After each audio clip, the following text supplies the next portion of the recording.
I can guarantee you that this is one of the most valuable Facebook ad videos you will ever see here on YouTube completely for free. Over the last month, I've taken a Facebook ad account from being completely empty and having no ads running to now doing over $2,000 a day with a very, very profitable ROAS. And the cool thing about it is that I've filmed the entire process, which is going to be this video. And I've even made sure to put no ads in this video whatsoever, so you can go through the video, take notes, enjoy it, and then utilize it. That's the biggest piece here. What's going on, everybody? Tanner here with another video. Hope you're all having an amazing and productive day so far. First off, I just wanted to thank you so much for 100,000 subscribers. This is a big milestone. I've been running this channel for a few years now, and I'm very, very happy that this has happened, and I just wanted to personally thank you for helping me get to this place. If you haven't subscribed already and you're new here, just go ahead and hit that subscribe button if you enjoy the content that you see today. So let's go ahead and hop onto my computer and go over some ads and start this journey from taking this ad account from scratch to over $2,000 a day with a very, very profitable ROAS. So let's do it. So if we go ahead and refresh this ad account, you can see here in the last 30 days here in 2021, we spent over $8,670 and brought back close to $38,000 in revenue with an average 4.35 return on our ad spend, which is really, really good. So the cool thing is that this is actually the ad account that I filmed the process from taking it from scratch to where it is now. So if we go here to today, you can see we spent $488 and brought back close to $2,600. So I have some new campaigns that are doing very, very well, which I'm going to show you exactly how they work. So we're going to start off here with the first clip of when I started this ad account, what I was doing, and explaining that process. And then we're just going to keep moving on, and there's only a few updates, about 10 to 15 minutes worth of content. And then I'm going to hop in here and give you the full overview of what I've been doing over the last couple of weeks with this ad account and how everything's working and how you can apply the same strategies to your Facebook ad account. You know, I'm going over everything from how to test the product, what to look for when you're testing that product in your Facebook ad results, and how to skyrocket your sales with my scaling strategies. And most of these strategies here apply to pretty much any business you may be running Facebook ads for, whether it's direct to consumer like these Facebook ads here for an e-commerce business, or where you're just generating leads for an agency or anything else. And just so you have some background, this first clip that's about to play was filmed on February 11th, which was the first day ads started running for these two product test campaigns in the Facebook ad account, and we hit a $50 a day spending limit. So you're going to see how the campaigns are set up and a few more updates after that of how the ads are performing, what I've been working on, and then I'm going to meet you back right here in just a few minutes to cover where the ad account is at now, what I'm working on, and making some adjustments so you know what to do within your own ad account so you can see success. Let's go ahead and actually go through the campaign structure so you can see sort of how I structure a product test, or if you know a product's going to work, you still do this. But it's not as complicated as it seems. You know, these results I would say are not typical. I don't want to be annoying here and be flexing a 37 ROAS on you guys because, in all honesty, it's not tracking accurately. There is several sales for this product, which is making it very, very profitable on a $50 amount spent. But really, over time, we're going to be able to see the real results and, you know, align that with the store and go from there, so we're not just basing it off of $50 spent in ads. So, campaign structure. Let's go right here first. The names of these. So, like I said, there's a higher ticket, lower ticket. The way I title all my campaigns is this A1 is standing for Ad Creative 1. This is the product name here, and then I'm doing cold targeting in the United States only. So this way, when I'm launching campaigns and I have 50 campaigns or whatever it is, I can see exactly what is running within this campaign and not really be confused. I see a lot of people get messy with it, and you can lose track of it really quick and start losing money. But anyways, let's go to the ad set level here. So you can see 5 ad sets in this campaign here, and we'll go ahead and edit one. I'm optimizing for purchases because that's what I want. I want purchases. I don't want to optimize for view content or anything else. In theory, that sounds like it could work, but you're just going to burn money. Just optimize for purchases if you want purchases. If you want add to carts, optimize for add to carts. $20 a day budget because this is a higher margin product, higher ticket in general, so I don't want to be waiting forever to get some sales. Like I said, schedule for today, and this is the most basic thing you can do on Facebook. United States, no age breakdown, no gender breakdown, one interest, so one interest each, except for my no interest. I don't put anything in here, it's just blank, but I always have this box checked. So if I unclick this, you see this audience size go down quite a bit, 18 million. But when you have this clicked, it's always going to say 230 million people, but you're just letting Facebook find the people to buy your product. So that's why I click it. Even when I do my lookalikes, they have a similar button, but for expanding your lookalikes, automatic placements.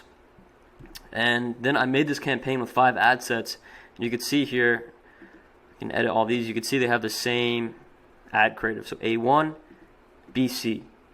It's all the same ad and same product. And that's a very, very important part of this. This would not be working at all if it wasn't for those ad creatives, because they're not very, very basic. You know, if you're selling, like people used to sell AirPods. Well, if you're selling AirPods just doing like a white background, like it could work, but it's not going to work for a long time. The key with longevity in e-commerce, in my opinion, is standing out and always testing new creatives, whether you're doing 5K a day or 50K a day.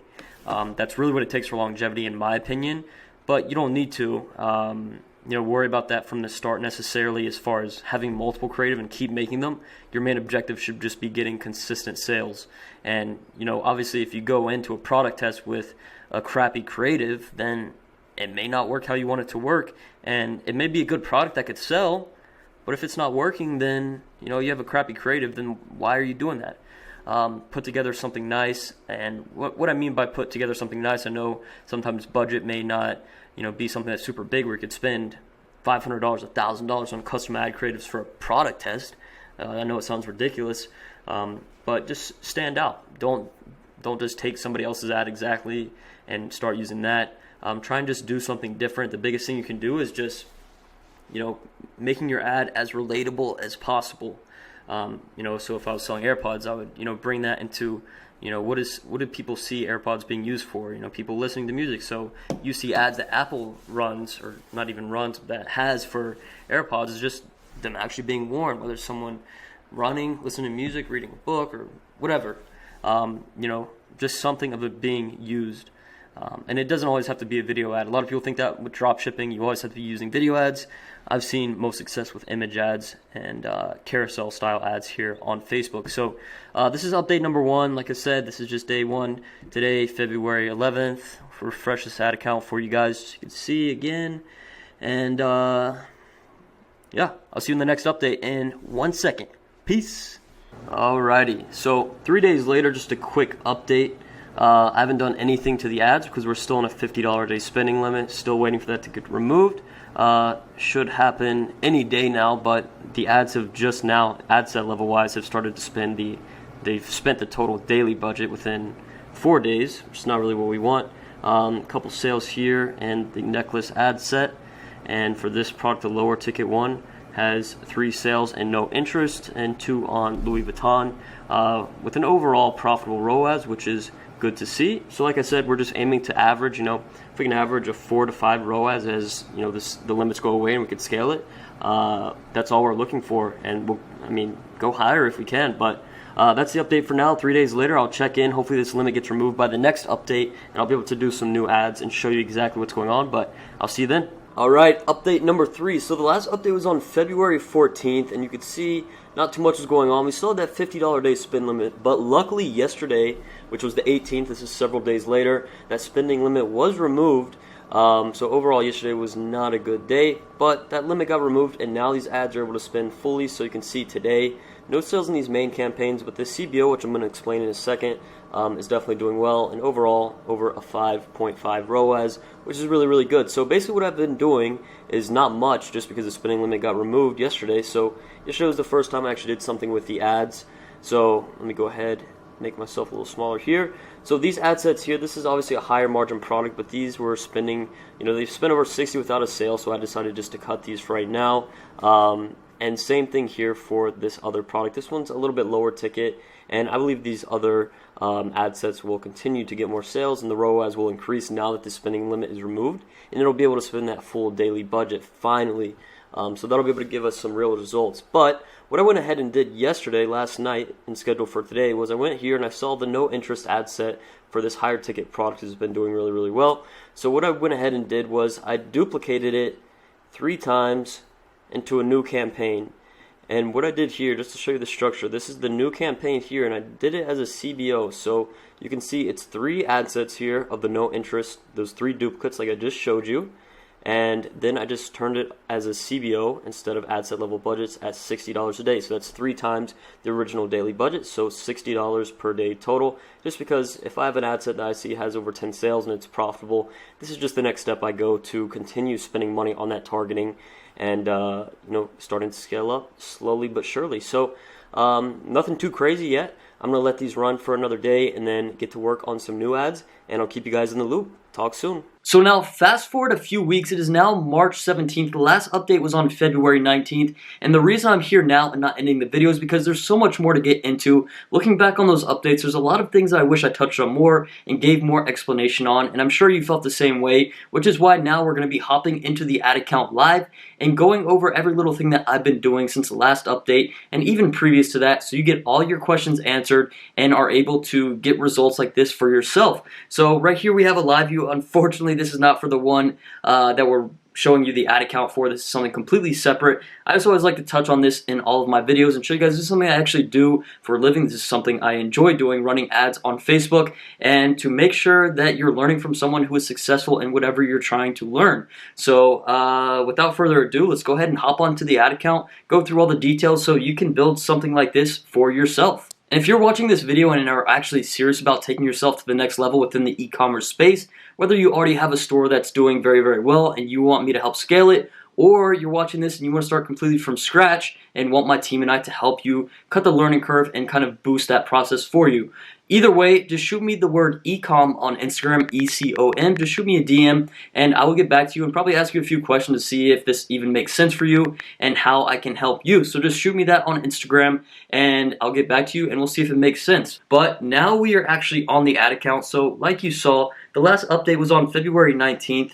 And just to show you the remainder of that month, the ROAS kind of dipped down a little bit. Now, a 3.51 is still good. It's still profitable. I always like to stay, between a 4 and 5, at least for the margins I have on this product. Well, now seeing it, it's multiple products. So the store's kind of evolved. And to give a little more background, it is a niche store. And we started with a few products, and it's expanded now to something much bigger with a lot of similar products in the space. Who knows, you may be able to kind of piece together what it may be just through the ads you've seen here on the video so far. So seeing here from February 19th to the 28th, the big spenders on the ad account were the cold campaigns. So you can see here, 600 spent for this product with an average 3 ROAS, and then this one with a 3.55. And the reason you can see some of these turned off here, even with a ROAS close to 3 or above a 3, is because they kind of died off later into the month. Into March. So now if we change the filter to Monday, March 1st to today, the 17th, we can see that overall ROAS is a lot higher and we have much more revenue generated. So the sales have been much, much more consistent, which is really what we're looking for. And you can see down here into the month that cold campaign just kind of died out, and that product actually I ended up just completely turning off all the ads. If you look up here, you won't see that product name and any of the active campaigns right now. So if I go in here into this cold campaign, into the ad sets, and let's say we put it on lifetime, you can see that some of these here didn't make sales, and those I actually turned off once they spend, about half of the break-even point without any sales. It just doesn't make sense to me to keep them on. So that's something I always look for, and exactly what I did here. I just went ahead and turned them off. And some of these other ones were okay, but just as time went on, they weren't performing. So lifetime, even if these have a 3, 4 ROAS, that's really, really good. But the way that I look at my ads is, we can even do this right now together, is I will take my ad account and go today, alright, it's March 17th, so I'll go here from the 14th to the 17th. So the last 3, almost 4 days, we can look at what's been working and what hasn't been working. And this is something I would always recommend, especially when you're in the testing phase, and even when you're scaling, kind of where we're at now. There's a lot of different ads running. It's nothing super complicated just yet, but there's a lot of things running, and if you're at right around break even, keeping track of the unprofitable ads and turning them off and keeping up with that is something that's really going to make or break the longevity of your ad account and whatever you're selling here. So if we go into each campaign, which is what I do, we'll start off here with this cold campaign. This has actually been running for a long time. You can see 2.7, which is okay, so it's kind of going down, but we'll keep an eye on it and see how it performs over time. These two here are still performing very, very well, and Learning Limited pretty much just means that it's not getting as many sales as it should within a 7-day period to get into the active phase. And typically, even if I have something performing really well with Learning Limited, I know a lot of people kind of worry about it, and it's something you should definitely keep in mind. But if it's working well, there's no reason to really be worried about it. The only time I see Learning Limited becoming an issue is basically the longevity of the ad set wouldn't perform as long compared to an ad set that goes into active and then continues to run. But if we even go here on lifetime, we can see here these campaigns are still doing very, very well overall. So putting the filters back from the 14th to the 17th, the no interest ad set itself is not doing the best. Who knows, it might bounce back over the next couple of days as we're getting closer to the weekend. But no interest targeting just works very, very well consistently, as you can still see here. This second campaign, CBO on no interest, which is a CBO that I showed in one of the updates on how to do. You're just duplicating an ad set with over 10 sales 3 times into a CBO campaign, 3 times the budget, so this is $60 a day. And you can see the ad sets here, it's just 3 of them. And this one's still performing pretty well from the 14th to the 17th. The last several days, spent $232, brought back a little over $1,500 in revenue, so I'm not touching this one. And this one here, again, doing very well. This is a CBO, the same strategy, but being used for another interest within that cold campaign. And I know a common question I get for product tests is, how many ad sets should I be doing? They think, it's a magic number. You do 5 ad sets, you do 10, 20, whatever it is. And realistically, you kind of just play it by ear. It doesn't have to be super complicated. You kind of do what you think is right and what works well according to your budget. I didn't want to burn a bunch of money for something that may not work. But I don't know if I've mentioned this already, but this store here that I'm running ads for, I would consider this more of a brand. This is custom content.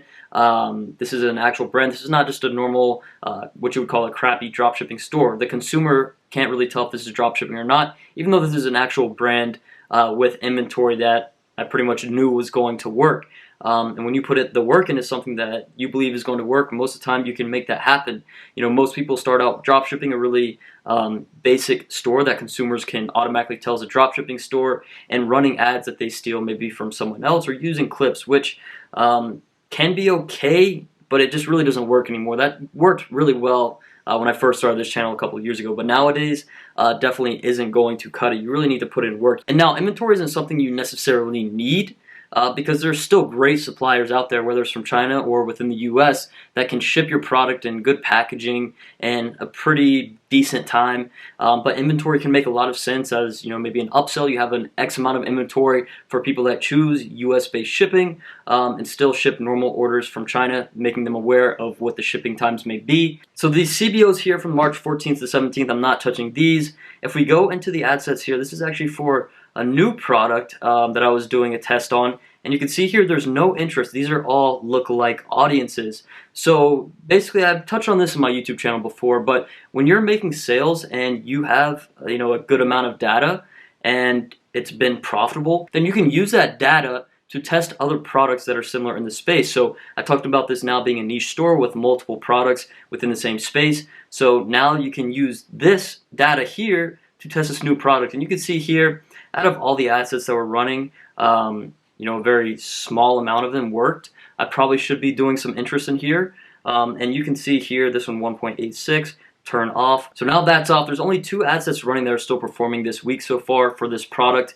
And even if we go here to lifetime, you can see a lot of these, they got a couple sales, but just wasn't very profitable, or they spent money and weren't even close. So I just went ahead and turned them off. So going to this week, I'm just going to leave those right here for now, because this product is kind of on the edge. But what's been working really, really well pretty consistently, even though you see this one here, this is a CBO at $200 a day. So this is something kind of new that I've been working on, so I don't want to get your guys' hopes up too much, but I think this can work very well if you have a large amount of products. So basically these 2 top campaigns right here are dynamic product ads. So you have a catalog, you import pretty much all your products from your store into a Facebook catalog, and you can pretty much just have Facebook display products that are going to be good for the person that's seeing that ad, kind of in a carousel style, or you can do retargeting using it, which has been working really, really well. So within this campaign here, it's at $200 a day, and if we go here to lifetime, you can see it spent $1,245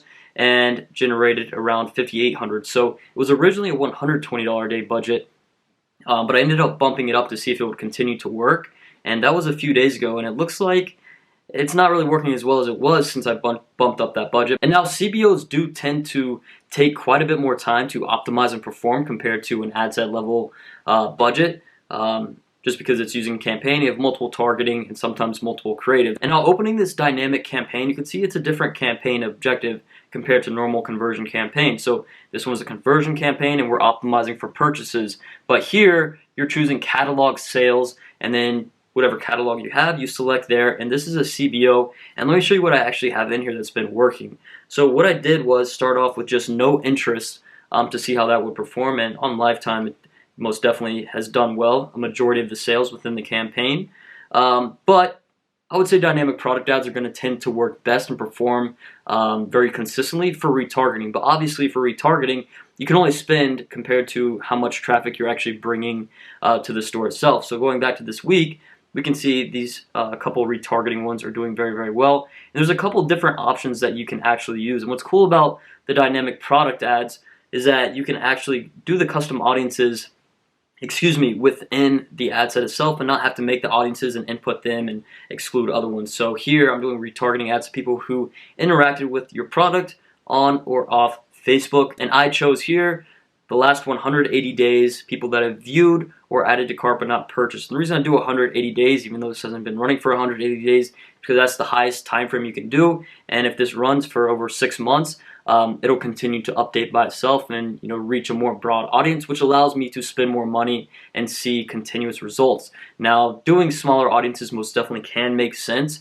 depending on what you're doing creative-wise, but I don't have a bunch of fancy stuff going on right now. And now this top campaign here is another dynamic product campaign, and what I did here was actually take all the 1% United States pixel-based lookalike types and put them in this campaign using this same creative from the other campaign. So I don't have a lot of creatives going on right now.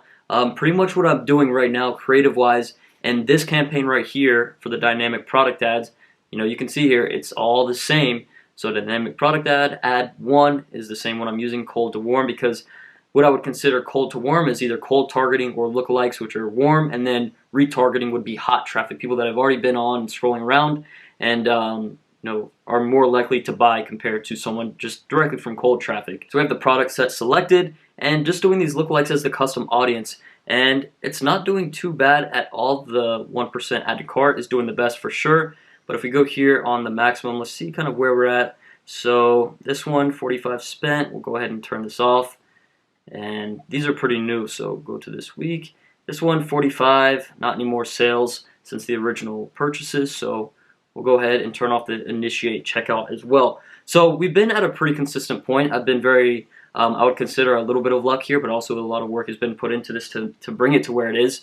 A common question about ads and why your ads aren't performing, or a common reason, is just because of the quality of the content that you're actually putting out there. The biggest piece is going to be the creative and the copy itself. And then when you go to the website and making sure it's not something super spammy or just doesn't look clean, you can tell it's a drop shipping store, you can tell it's just not something you would really want to buy from. You want to create a brand identity, and now that's a separate video and series in itself. But where we're at right now, I just wanted to cover ads. So if you have a good product, good content, and a good website and good creatives, then you can really make things happen exactly like this. There's a lot of brands out there similar to this that have the same results or maybe even better results, and there's just a lot of money to be made out there in this world. And now where we're at right now, if we go to today, you can see 453 spent and 2,500 in revenue. So I think we can scale up here pretty easily, and that's something I definitely do want to do, but I never do it too aggressively. I know some people have different strategies, but for me, and maybe what you've seen in my past videos, what I always do with the product is start off with a cold test like this, and then I move into the pixel view content lookalikes, and they just didn't perform too well on here, which is why those campaigns are both off for both of the products when I tested the view content lookalikes. And then, at the same time, I still have this one running for the cold campaign for this product and a couple CBOs for that product. This one is definitely the winner of the group, which has started everything. And if we go here, lifetime, we have 372 sales, which is pretty crazy.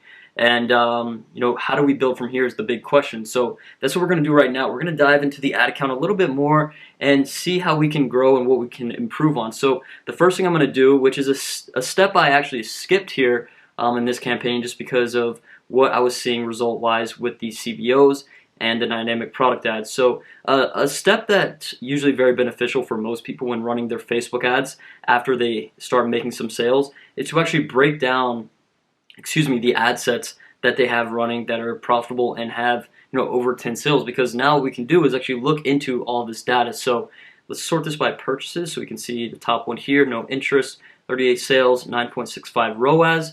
And what we can do is go ahead and break it down by age.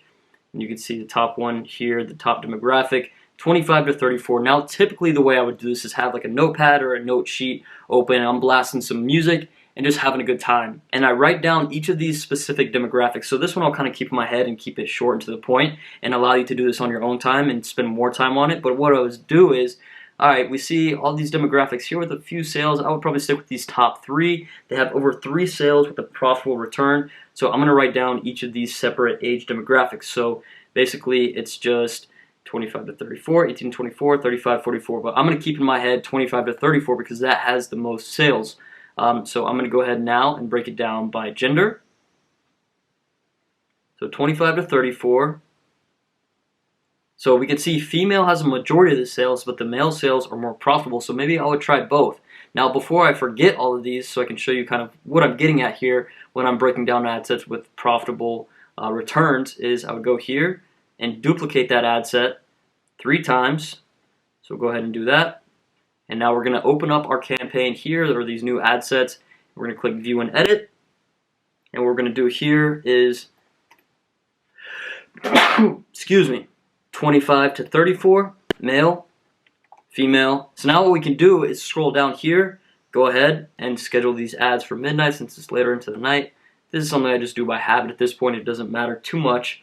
And then we'll go here to the first campaign. We'll scroll down here, change the age to 25 to 34, and pretty much what we're doing here is taking something that's working already and has been working for quite a while now and seeing if we can continue to spend more money on the same type of targeting but make it more profitable by zoning in on the most profitable demographics. So in theory it sounds like, all right, you know, we could be doing this and make a lot more money, but it doesn't always work. But it's definitely something worth giving a shot, because now once we have these, if I go ahead and publish these 3 breakdowns, and there's a lot more breakdowns we can do here, but what this is doing is allowing us to just spend more money on the targeting. And what you can do here is just continue to do the same thing as, you know, let's say this gets 20 sales with a 10 ROAS, we can duplicate that 3 times into a CBO, follow the same strategy that we've been doing here that's been working, and it just continues to grow, and we're just stacking the ad sets themselves. So here on the Pixel View content, I only did 1 to 5% because that's kind of where I start to see if this is something I want to continue and do the rest, the 5 to 10%. These just weren't it for me yet. So what I was planning on doing is just collecting more data. So this was kind of early in the stages, but now with over 300 sales, close to 400, we can kind of start digging more into the other types of pixel-based lookalikes. So that's what I'm going to be doing here over time. You know, like I said, I'm not going to scale this too aggressive.